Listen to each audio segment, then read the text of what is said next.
আমাদের যিনি অভিভাবক, আমাদেরকে যিনি পরিচালনা করছেন, আপনাদেরকে ধন্যবাদ দেবি। বিএনপি যারা আছেন, শুধু নেতৃত্বে যারা আছেন তারা না, এর বাইরেও যারা আছেন তারা, অঙ্গ সংগঠনের নেতৃত্বে যারা আছেন শুধু তারাই না, তার বাইরে যারা অঙ্গ সংগঠনের সাথে সম্পৃক্ত আছেন তারা, এই দুই সংগঠনের বাইরেও যারা আছেন সাধারণ মানুষ, যারা 5 তারিখের আমাদের এই 5ই আগস্টের বিজয় মিছিলকে সার্থক সফল করার জন্য যারা কষ্ট করেছেন। বৃষ্টি ছিল সারাদিন, আগের দিন বৃষ্টি ছিল, রাতে ছিল, দিনে ছিল, পরের দিন দুটো পর্যন্ত প্রায় বৃষ্টি ছিল। তারপরেও আমাদের প্রিয় মানুষ লিটন ভাইয়ের প্রতি আপনাদের যে সহানুভূতি, ভালোবাসা দেখিয়েছেন, সত্যি উনি এই কৃতজ্ঞতার স্বরূপ হিসাবে আজকে আপনাদেরকে ডেকেছেন এবং ধন্যবাদ এবং কৃতজ্ঞতাটুকু প্রকাশ করার জন্য আজকের এই আলোচনা। আমি উপজেলা বিএনপি তথা জেলা বিএনপির যুগ্ম আহ্বায়কের পক্ষ থেকে আপনাদেরকে অভিনন্দন, শুভেচ্ছা জানাই ওই 5 তারিখের কর্মসূচিতে আপনারা সফল করার জন্য। প্রিয় ত্রিশালবাসী, ছোট দু একটি কথা বলি। যেমন ধরেন, আমরা যে টিনের ঘর তৈরি করি, যদি ভালো মিস্ত্রি না হয় তাহলে ঘরটা আসলে সুন্দর হয় না। একটা বিল্ডিং যখন তৈরি করি, রাজমিস্ত্রি যুগালি যদি ভালো না হয় তাহলে সেই বিল্ডিংটা সুন্দর হয় না। আমরা যে রাস্তাঘাটে চলি, বাস, ট্রাক, ভ্যান, রিক্সা যাই বলেন, সেটার চালকটা যদি দক্ষ ভালো না হয় তাহলে রোডে অ্যাক্সিডেন্ট হওয়ার সম্ভাবনা থাকে। বিমানে চড়ি, স্টিমারে চড়ি, পাইলট যদি দক্ষ না হয়, অভিজ্ঞতা সম্পন্ন না হয়, তাহলে বিমান দুর্ঘটনা কবলিত হয়ে মানুষের মৃত্যুর সংখ্যা থাকে। ঠিক রাজনীতির মধ্যেও যদি যিনি পরিচালনা করেন উনি যদি দক্ষ, সুচতুর এবং প্রজ্ঞাবান, মেধাবী এবং সংগঠক না হয় তাহলে সেই সংগঠনের সফলতা কখনোই আসতে পারে না।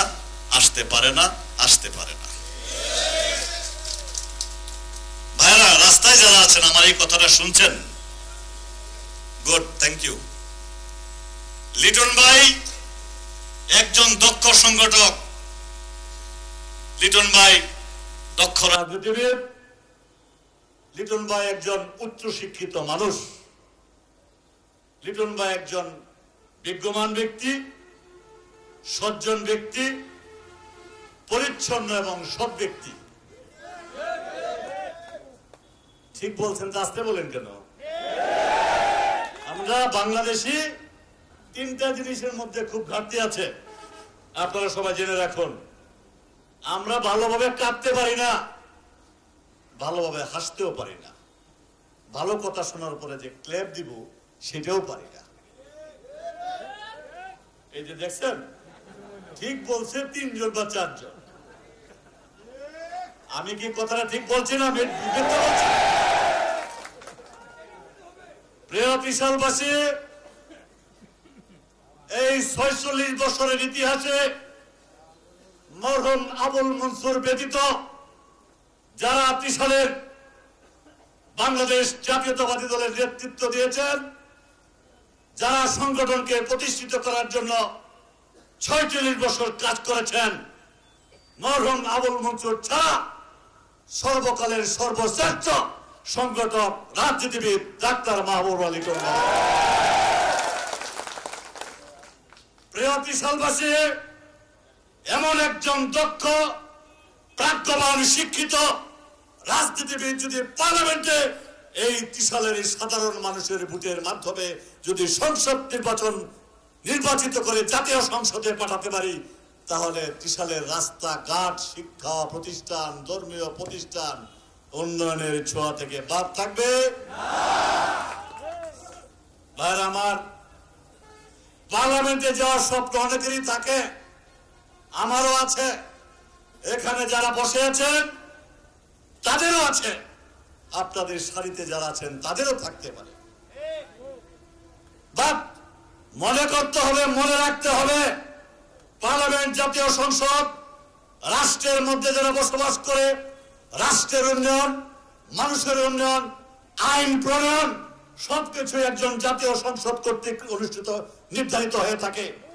অবশ্যই মনে রাখতে হবে যে জাতীয় সংসদে যাবে তার মাথার মধ্যে, তার মেধার মধ্যে বাংলাদেশের মানুষের সুখ শান্তি উন্নয়নের জন্য আইন প্রণয়নের ক্ষেত্রে, আইন প্রণয়ন করার অথবা তৈরি করার ক্ষেত্রে মেধা লাগবে।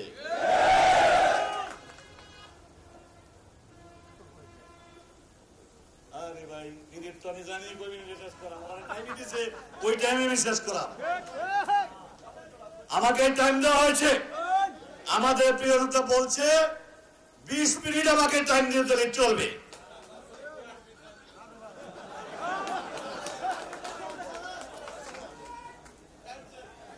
আরো 5 মিনিট বাড়িয়ে দিয়েছে।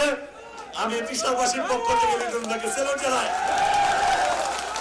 প্রিয় ভাইরা, ওরে ওরে করছে, পাড়ায় পাড়ায় করছে, কত দূর শুনি। এখন শুধু একটা কথাই শুনতে পাই, সময়ের অপেক্ষায় ফেব্রুয়ারিতে নির্বাচন হবে। তত্ত্বাবধায়ক সরকারের বোধগম্যতা হয়েছে যে যত ষড়যন্ত্র, যত রাজনীতি, যত ঘেরাখড়ি করুক না কেন, বাংলাদেশ জাতীয়তাবাদী দলের বিকল্প কোন সংগঠন বাংলাদেশে বুঝতে সক্ষম হয়েছে, বুঝতে পেরেছে ষড়যন্ত্র করে কোনো লাভ হবে না। দেশে যদি অবাধ, নিরপেক্ষ, সুষ্ঠু নির্বাচন হয় তাহলে বাংলাদেশ জাতীয়তাবাদী দল অবাধ সংখ্যাগরিষ্ঠতা নিয়ে সংসদে যাবে, সরকার গঠন করবে এবং দেশ পরিচালনা করবে। এর কোনো বিকল্প নেই। বুঝতে পেরেছে বলেই সমস্ত উপদেষ্টারা একই সুরে কথা বলছে, যে কোনো ষড়যন্ত্রই হোক, যত মাথা বিপত্তি আসুক, ফেব্রুয়ারিতে নির্বাচন হবে, হবে, হবে বলেছে না বলে নাই? তাই এখন আমাদের ত্রিশালের মানুষ যেখানেই যায় বলে না যে যাকে দেখতে না পারি তার চলন বাঁকা। কিছু মানুষ আছে যারা লিটন ভাইয়ের অহেতুক অনর্থক সমালোচনা করে। ভাই সমালোচক ভাইরা, না ভাই বলি, ভাই সমালোচক ভাইরা কেন সমালোচনা করেন? ওনার মধ্যে কি দুর্নীতি আছে? ওনার মধ্যে কি শিক্ষাগত যোগ্যতার ঘাটতি আছে? ওনার কি অর্থনৈতিক সামর্থ্য কম আছে? ওনার কি চরিত্র খারাপ? উনি কি কথা বলতে পারে না? তাহলে সমালোচনা করেন কেন? গঠনমূলক কথা বলেন। আসেন রাজনৈতিক ভাষায় কথা বলি। ভাগ্য নির্ধারণ করবে ত্রিশালের ভোটার। আর আমার যেখানেই যাই প্রত্যন্ত অঞ্চলে একটা কথাই শুনি, আপনারা শুনেন কিনা জানি না, আমি শুনতে পাই, আমার কানে এসে বলে, ভাই এইবার কিন্তু লিটন ভাই এমপি হয়ে যাবে। যাবে নাকি না যাবে না? আমাদের শুধু একটি কাজ বাকি, সেটি হলো আজকে যারা আসছেন, যারা আসে নাই, লিটন ভাইয়ের পক্ষ থেকে বার্তা পৌঁছে দিবেন। আমরা শুধু অনুরোধ করব, ভাই অনেক পার্লামেন্ট মেম্বার গিয়েছে, ভাড়াটি লোকেও আসছে, কোথাকার সে ব্রাহ্মণবাড়িয়ার করবার চাইবে বিশ্ববিদ্যালয় ত্রিশাল চেয়ে বসছে কুমিল্লায়। কত দুঃখজনক, লজ্জাজনক ত্রিশালের ক্ষেত্রে যে ত্রিশালের মানুষ উনাকে পার্লামেন্টে পাঠিয়েছেন ত্রিশালের উন্নয়নের জন্য। উনি পার্লামেন্টে দাঁড়িয়ে বলেন উনার আসন ওই ব্রাহ্মণবাড়িয়ার কসবার কথা। আমরা সেদিকে আর যেতে চাই না। আসেন, আমরা প্রত্যেকে বলি, আসেন ভাই, আমরা কম চাই না, আমরা টাকার ভাগ বদলা চাই না, আমরা ঠিকাদারের কোনো বন্টন চাই না। আসেন, আমরা লিটন ভাইকে একটা শিক্ষিত মানুষ, ভালো মানুষ, তাকে ভোট দিয়ে পার্লামেন্টে পাঠাই। গতকালকে যখন আমরা প্রস্তুতিমূলক মিটিং করছিলাম আগামী 1 সেপ্টেম্বর উপলক্ষে, আজকের মিটিং এর ব্যাপারে আমাদের অনেক যুগ্ম আহ্বায়ক বলছিল, লিটন ভাই অনেক দূর অনেক মানুষ যাবে, রাস্তাঘাটের অবস্থা খুব খারাপ, মাগরিবের আগে মিটিংটা শেষ করে দিলে ভালো হয়, মানুষ আরামে যেতে পারবে।